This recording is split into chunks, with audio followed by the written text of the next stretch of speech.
Hi everyone, Diana Rankin here for our weekly gathering. And I need to begin this week by apologizing for last week. It was only the second time since I've been doing these weekly discussions with they're not really discussions, these weekly videos that I could not come on Friday.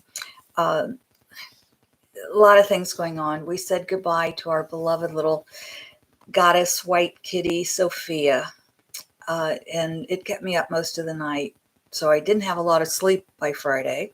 I also had the Awakening to Your Deeper Intuition. That workshop was all day Saturday and all day Sunday. So I had to be ready for that. In the meantime, in the late Wednesday evening, I broke a tooth back here, a molar. And so I had to end up at the dentist for like 3 hours on Friday. So I was working on grieving Sophia, not a lot of sleep, a workshop for the weekend that I had to be sharp for. And I'm sitting in the dentist chair because I broke a tooth. Anyway, that's why I apologize for Friday. And I just didn't have it in me to be here with you. So I do apologize. And I'm so glad to be back here with you today. Well, hello, thank you. Music Watch, Pavlo. Yes, thank you. We miss Sophia. She had a good 20 years with us, and so we have to say thank you. And she was an adult when she came to live here, so we're very fortunate that we had her. Yes, we do miss her, and we wish her well on her journey. And from what she tells me, not only was she a goddess on this plane, but she is telling all the other little critters, cats, dogs, animals, big critters, little critters, she's telling them what's up in kitty cat heaven. So we're glad she's able to do that. Okay, I'm going to thank you. We appreciate your expressing your heart to us. We're going to get right to it. Our question this week just kind of blew me away at the answer. So I want to get to it. I do want to say thank you for your love, your prayers. I have a lot of clients right now that are going through some really, really difficult times. So if you would, I don't want to go into specifics certainly, but if you would just send as much love to everyone out in the world as you can, that would be helpful. So a lot of people are going through some really, really rough times right now. We will also get a message, of course, from Master's Book of Answers. And that, for those of you who don't know, is just an oracle book. We just open to any page and get an answer from that. But first, this is the summer solstice is coming up this week, isn't it? This is the week of the 20th to the 26th. It's the 25th week of January 2021, which really doesn't matter to our questions. But anyway, let's get going here. The question, there are actually two questions in this, but they're so similar that I wanted to answer both of them at the same time because they have the same answer. If I understand correctly, humans may choose to incarnate into non-human life forms, such as animals and stone beings. In what other life forms may a human soul choose to spend time, in the earth plane? The other question is, what other life forms here in the earth plane have what we would call souls? I think Phillip addresses that. He certainly talks about souls, and it gets rather complicated. It's something that I think the answer, we're going to have to, as humans, we're going to have to think about this particular answer that Phillip gives us because it's pretty complicated, I think, and yet it's very simple. So here we go. Here's what Phillip said to those questions. Let us begin by defining soul. A soul is an identity that identifies as one. A soul is an entity that identifies as one. It may be a single cell or a multiple cell organism. Those who identify as a soul have chosen to experience separate, but yet are part of the whole. Oh, we see this may be confusing to some, so let us use more familiar languages. Or language, not, I added the S, sorry. In the beginning, everything is connected. Now we hear you think there is no beginning or end. And yes, we agree. However, we stated that we would use familiar language for the purpose of communication. Thus, we are comfortable with the in the beginning. Some humans may call this God. If that gives comfort, be it so. We may then say, in the beginning, there was only God. Another may say, in the beginning, there was only energy, or love, or spirit, or an angel. For our purpose, we say, in the beginning, there was no separation. In Earth time, this lasted for billions of years. Then a single cell fell away, and this became the first soul, an individual born. Let us say the single cell had a desire to explore, and the desire became an itch to the need to be a part from the whole, to be apart from, not a part of, but apart from. As one cell broke away and became the first soul, other cells began to do the same, each becoming a soul. Those single soul cells began to bond together into new forms of earth life. As the cells bonded, so did the souls. These soul cells bonded with those around them. As earth time continued, more single cells came together, bonding into single souls.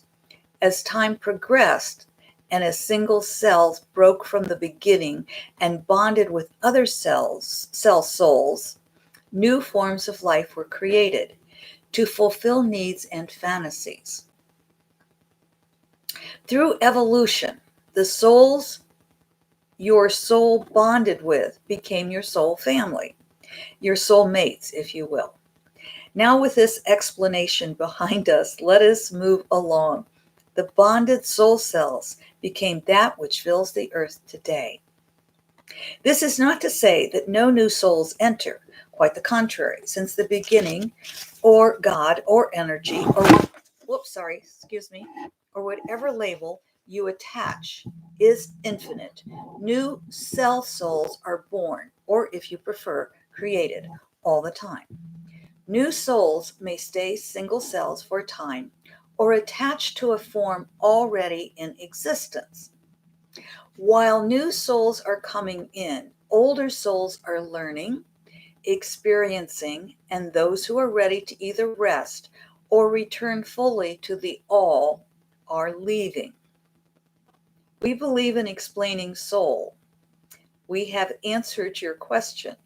However, let us be more explicit. Humans think of souls as the spiritual part of who they are. And this is correct. It is your core. However, it is your original self, not a religious self, although that is how the soul is understood by many, which makes it difficult to understand how everything is soul. Everything. If we take away religion and substitute the word soul, it is easier to understand the concept of which we speak. Or we could substitute the word atom or energy or any word that describes that everything is part of the whole while expressing individually. Humans might argue that, let me reread that. We could substitute any word that describes that everything is part of the whole while expressing individually. Humans might argue that our souls guide our moral behavior. Religion says the person must align with what is taught for the soul to go to heaven. But must not a tree behave as a tree for the leaves to be full and the fruit to be ripened? Does not a spider have cause to form a web or a cloud to gather itself to form? In the strictest sense of the human thinking, for most, it is only humans who have souls. In our broader thinking, all is an individual soul expression of the one soul, and one soul is capitalized. This includes a blade of grass, a feather, and of course, we shall include humans as well. In the end, does it not come down to the definition itself? What we define soul as meaning for us. What matters is we treat everyone and everything as part of our own soul, for indeed all is. The question then becomes, how do you treat your soul, with loving kindness or otherwise?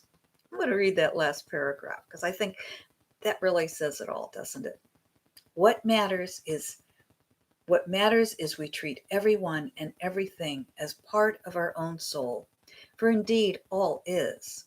The question then becomes, how do you treat your soul, with loving kindness or otherwise? Comes back to treat your life with loving kindness. You deserve it. All right. So, what do you, I'm sure there's somewhere in between that everything. Hello, Juliet. So glad you could join us. And hope you heard that answer. That's quite a question. So, what we're going to do now is get a response or get our message from Phillip for this week. And just to kind of recap quickly, a soul is really how we define it, whether we use the stricter religious term of only humans have souls, to the broader sense that that last paragraph again, which I think is so important. I'm going to read that one more time because I think that's a pretty important statement. What matters is we treat everyone and everything as part of our own soul, for indeed all is. The question then becomes, how do you treat your soul, with loving kindness or otherwise? I love these questions that you send in because they're questions I wouldn't necessarily ask. And so I get to learn as I'm having Phillip answer these questions. So thank you so much for these questions. For those of you who care to send in questions, please, you can send them to me by email, which is in the and below. You can put them in the comments below. I'd say call me, but I'd rather have them written because it's easier for me to then really get the question and put it in the queue. But thank you all so much for your questions because they are really helpful. If you care to make an individual, if you want to look at things in your life specifically, you can contact me to set up an appointment for a session and we'll get you in within a couple of weeks. Shall we get our message from Phillip? Here we go. We just kind of open to any page and it's kind of like, is that it? Or my finger kind of wants to go on, but I think that's it. Now, if you thought right, you and I are in alignment with our intuition. If you thought left, that's a message that you really need to hear. Okay, so our right says activate your brain, not your prejudice. If we treat all life as being part of the one big soul. Sorry, I got to fix the squeakiness in the chair, don't I? But it's activate your brain, not your prejudices. So if we treat all life with the respect that all life deserves, then we treat it all as one soul, part of our soul. If we see soul only as that for humans, are we going to treat it with the respect? Are we going to have those prejudices? So as Phillip says, activate your brain, not your prejudices. If you heard left, this is what a message you need to hear. What do you know of tomorrow if you have not lived today? What do you know of tomorrow if you have not lived today? Well, my friends, for your kindness, for your love, for your understanding, and for your adding love out into the world, I thank you. And I thank you for accepting the love we send out to you. Hopefully, we will not miss another Friday. We'll do our best. In the meantime, happy summer solstice.